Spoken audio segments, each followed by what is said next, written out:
lot better than that triangle they use in PowerPoint. You like this better than the triangle that they use in the PowerPoint? It's a sandbox that as our market comes back, Mm-hmm.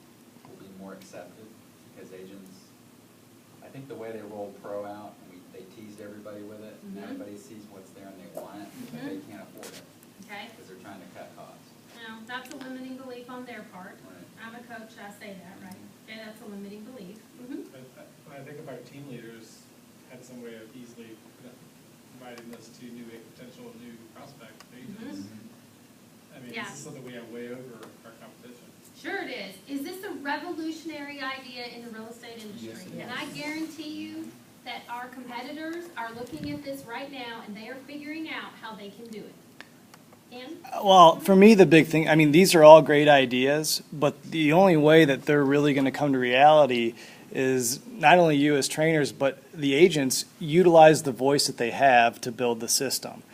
They're just not going to throw these things in there and say, hey, there's a bunch of stuff for you to buy. I mean, it really is going to be built based on your voice. Driven by the agent. And to me, that's the most powerful thing. I mean, and it is something, they do listen. I mean, when it first rolled out, they listened to the people that were going on, they were. on the Particularly. featured suggestion, the featured complaints. And they, I mean, they really fixed them quick. So, I mean, I know everybody that I talk to in the market centers and whatnot, I tell, hey, if they come to me with an issue, I said, okay, that's great, but you need to utilize just the power of your voice and post it on the Yeah. forums here. Definitely want to keep sending them here. So when someone is in your class, Dan comes up with an objection and he goes, but it doesn't do X, Y, Z. I go, Dan, so where would you go to make your voice heard on that?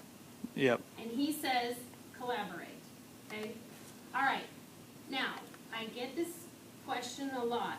You know, people want to know, should I get Pro? Why do I have to pay for it? Is that an objection that you hear? Okay. Did you notice how we walked through, did I handle that objection to paying for Market Leader Professional while I drew this diagram? Okay? How did we do that? What steps did we take to get there? Who like broke that down? Who watched and noticed the exact steps that we took? Kept us saying yes. Each time you added one of those functions without talking about the expense up front. Okay? Once you're sold on the added value, you bring up the expense and we're not paying it. Right, so we say, would you expect to pay for this? Well, yes. If you were using this, would you expect to pay for it? And of course, they say, yes. If you were using this, would you expect to pay for it? Yes. Then it's only logical that if this is the first add-on, would they expect to pay for it? They cannot say no here. It's just logic. Diana Kokoska is brilliant at this. So once you take them through this, there's nothing logical that they can say. They cannot logically say no, they wouldn't pay for that. Does that help you?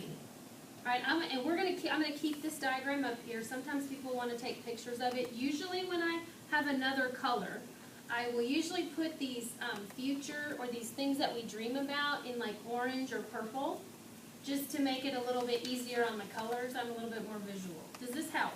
Can you use this diagram in your class? Okay, great. All right.